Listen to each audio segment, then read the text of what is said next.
شہروں کے شہر بغداد کے پررونق شاہراہوں پر زندگی اپنی مخصوص گہما گہمی سے رواں دواں تھی۔ لوگ باغ اپنے روزمرہ کے معمولات میں مصروف تھے، بازاروں میں خرید و فروخت ہو رہی تھی اور گلی کوچوں میں لڑکے بالے کھیل کود میں مگن تھے۔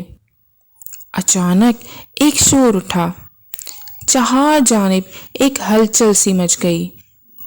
لوگوں نے وہاب کو دیکھ کر انگلیاں دانتوں میں داب لیں اور حیرت و استعجاب سے نیرنگی دورہ کا کرشمہ دیکھنے لگے۔ بغداد کا مشہور ثروت مند وہاب بن عمر، جو عباسی خلیفہ ہارون رشید کے قریبی رشتہ داروں میں تھا، اپنے گھر سے اس حال میں نکلا کہ اس کے بال پریشان تھے، داڑھی بے ترتیب اور لباس بڑا گندا تھا۔ ہاتھ میں پکڑے ہوئے عصا کو اس نے گھوڑا بنا رکھا تھا، جسے بچوں کی طرح کھٹکھٹاتا، بے معنی الفاظ کہتا نہ جانے کس سمت چلا جاتا تھا۔ جس نے بھی آگے بڑھ کر اسے روکنا چاہا، وہاب نے اسے دھتکار دیا، دور ہو جاؤ، ہٹو، مجھے راستہ دو، نہیں تو میرا گھوڑا لات مار دے گا۔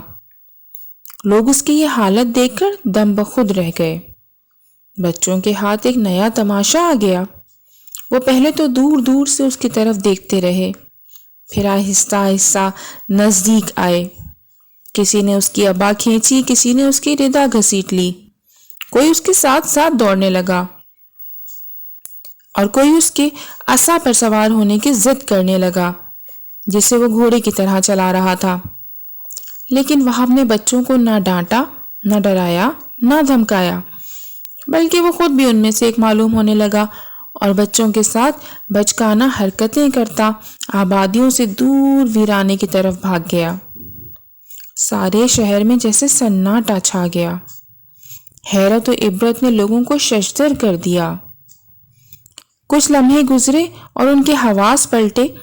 وہ عبرت کی اس گم کر دینے والی کیفیت سے باہر نکلے تو ہر طرف اسی کے تذکرے ہونے لگے۔ جہاں چند لوگ اکٹھے ہوتے، وہاب بن عامر کی ذہنی حالت ہی زیر بحث آتی۔ لوگ گلیوں اور چوراہوں میں کھڑے اسی واقعے پر تبصرہ کرتے ہوئے نظر آتے۔ کوئی کہتا، خدا کی شان ہے، یہ وہاب بن عمر شہر کے دانش مندوں میں شمار ہوتا تھا، مگر آج اس کی حالت دیکھ کر عبرت ہوتی ہے۔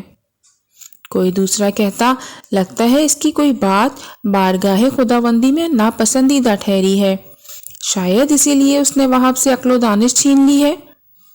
برے وقتوں سے پناہ مانگنی چاہیے، ایسوں کی حالت سے عبرت حاصل کرنی چاہیے۔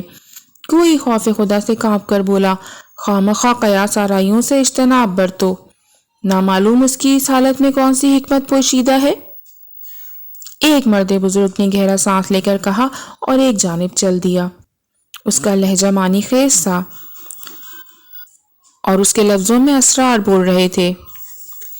اس کے برابر کھڑا ہوا ایک شخص بڑے غیر محسوس انداز میں مجمع سے علیحدہ ہوا اور اس کے پیچھے پیچھے چل پڑا۔ کچھ دور تک دونوں اسی طرح چلتے رہے، پھر پہلے شخص نے اپنے عقب میں قدموں کی چاپ سے کسی اور کی موجودگی کا اندازہ لگایا اور غیر ارادی طور پر پیچھے مڑ کر دیکھا۔ دوسرے شخص نے اپنے قدموں کو تیز کیا اور اس کے برابر آ گیا۔ اس نے کھنکار کر گلا صاف کیا اور محتاط لہجے میں بولا، اے مرد بزرگ، میں نے آپ کی باتوں میں اسرار کو بولتے سنا ہے۔ ایسا لگتا ہے جیسے وہاب کی دیوانگی میں جو حکمت پوشیدہ ہے آپ اس سے واقف ہیں۔ آپ مجھے خدا رسیدہ معلوم ہوتے ہیں۔ میں آپ جیسے لوگوں کی گفتگو میں اپنے لیے ہدایت و رہنمائی تلاش کرتا ہوں۔ کیا ایسا ممکن ہے کہ آپ مجھے وہاب کی حالت کی کچھ خبر دے دیں؟ اس مرد بزرگ نے ایک تیز نگاہ پر ڈالی اور بے نیازی سے کہا، اے بندہ خدا، تو کسی عظیم غلط فہمی کا شکار معلوم ہوتا ہے، جا اور اپنی راہ لے، مجھے بھلا وہاب سے کیا سروکار؟ اس شخص نے بزرگ کا دامن پکڑ لیا، بخدا میں کسی غلط فہمی کا شکار نہیں ہوں، میں نے عالموں اور برگزیدہ لوگوں کی صحبت میں وقت گزارا ہے۔ آپ جیسے لوگ تو حکمت و دانش کے سرچشمے ہیں۔ اگر آپ اس لیے مجھ سے کلام نہیں کرنا چاہتے کہ حالات زمانہ دگرگوں ہیں اور خلیفہ ہارون کے جاسوسوں اور عام لوگوں میں تمیز کرنا مشکل ہو گیا ہے، تو میں خدا کی قسم کھا کر آپ کو یقین دلاتا ہوں کہ آپ جو کچھ بھی فرمائیں گے وہ میرے پاس امانت کی طرح محفوظ رہے گا۔ اگر میں اس میں خیانت کروں تو اللہ مجھے وہی سزا دے جو خائن کی ہے۔ اس مرد بزرگ نے اس کی طرف گھور کر دیکھا اور بیزاری سے کہنے لگا، اے شخص، تو کس قدر باتونی اور گفتگو کا شائق ہے، میں نے تو اس سے کہہ جو دیا کہ میں اس بارے میں کچھ نہیں جانتا۔ وہ اتنا کہہ کر آگے بڑھ گیا، مگر اس شخص نے پیچھا نہیں چھوڑا اور اس کے ساتھ ساتھ چلتا ہوا بولا، میں خدا کی قسم کھا کر کہتا ہوں میرا ہارون رشید اور اس کے حواریوں سے کوئی تعلق نہیں۔ میں جانتا ہوں آپ ان 3 اشخاص میں سے ایک ہیں جنہوں نے امام موسیٰ بن جعفر میرے ماں باپ ان پر فدا ہوں سے قید خانے میں رابطہ کیا تھا، اور وہاب بھی اس وقت آپ کے ساتھ تھا۔ وہ مرد بزرگ ٹھٹک کر رک گیا اور خشمگین لہجے میں بولا، اگر تو اتنا کچھ جانتا ہے تو پھر میرے پیچھے کیوں پڑا ہے؟ تجھے میرے بیان کی کیا حاجت ہے؟ میں اہل بیت کا دوست دار ہوں، میں اس کٹھن وقت کی سختیوں سے واقف ہوں جو آل محمد صلی اللہ علیہ وآلہ وسلم کے بہی خواہوں کو درپیش ہیں۔ امام وقت موسیٰ بن جعفر مسلسل قید میں ہیں۔ زندان کے دربانوں کی ان پر سختیاں دیکھ کر دل خون کے آنسو روتا ہے، مگر افسوس کہ ہم بے بس ہیں اور شاید بزدل بھی۔ یقیناً خدا کے یہاں ہم اس کے لیے جواب دہ ہوں گے۔ ان سے رابطے کا کوئی ذریعہ بھی نہیں ہے۔ مجھے معلوم ہوا تھا کہ آپ نے کسی طرح ان سے رابطہ کیا ہے، تو میں نے سوچا آپ سے ہدایت اور بصیرت حاصل کروں۔ وہ مرد بزرگ گو مگو کسی کیفیت میں کچھ سوچ رہا تھا، پھر ادھر ادھر دیکھ کر بولا، اگر تم سچ کہہ رہے ہو تو اسے ثابت کرو۔ بصر و چشم، آپ میرے ہمراہ تشریف لے چلیے۔ میری زوجہ مدینے کی ہے اور آل محمد صلی اللہ علیہ وآلہ وسلم کی آزاد کردہ کنیز ہے۔ ہماری دولت مودت اہل بیت ہے۔ آپ جیسی چاہیں مجھ سے قسم لے لیں، جیسا چاہیں اطمینان کر لیں۔ اس نے پوری سچائی سے کہا۔ مرد بزرگ نے اس کی آنکھوں میں دیکھا جو اس کے لفظوں کی تائید کر رہی تھیں، اور کچھ سوچ کر ان کے ساتھ روانہ ہو گئے۔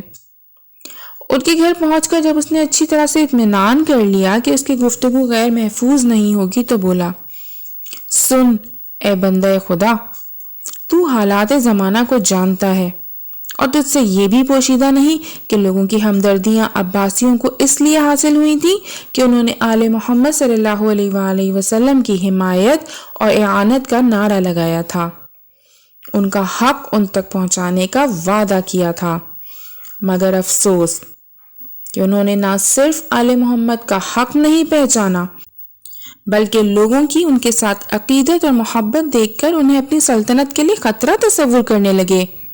ان کے دن رات اسی کوشش میں صرف ہوتے ہیں کہ کس طرح امام موسیٰ بن جعفر سے لوگوں کی توجہ ہٹا سکیں۔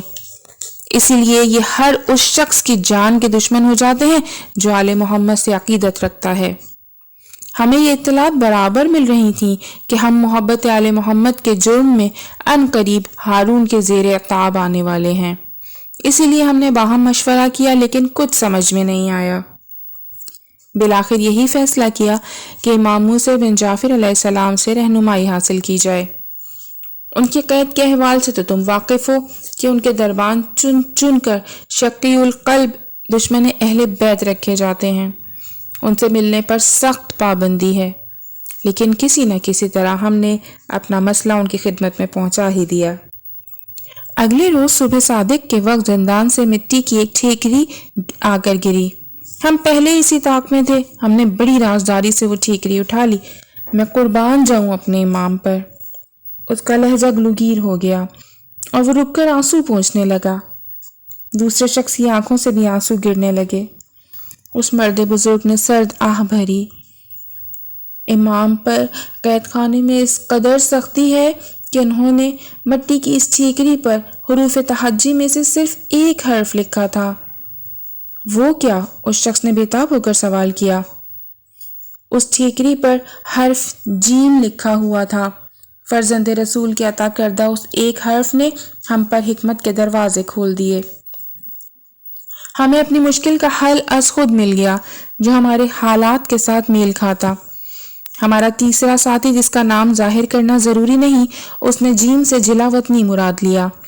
وہ آج رات یہ شہر چھوڑ دے گا، اور میرے وجدان میں جیم سے جبل کا انکشاف ہوا ہے۔ میں پہاڑوں پر اپنے آبائی مکان میں پناہ لوں گا۔ اور ہمارے دوست وہب بن عامر کے لیے یہ حرف جیم جنون کی علامت بنا ہے، اور تم دیکھو گے کہ آل محمد صلی اللہ علیہ وآلہ وسلم کے اس دیوانے کی دیوانگی فرزانوں کو شرما دے گی۔